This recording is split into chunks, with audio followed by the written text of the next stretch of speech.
Does anyone want anything? Have you guys heard about this? They're calling it the McDonald's hack. I hope I got this right. But you can ask for a quarter pounder with cheese.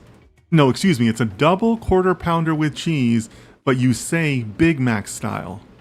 Because that's a quarter pounder. That's the 2 patties with the Big Mac sauce.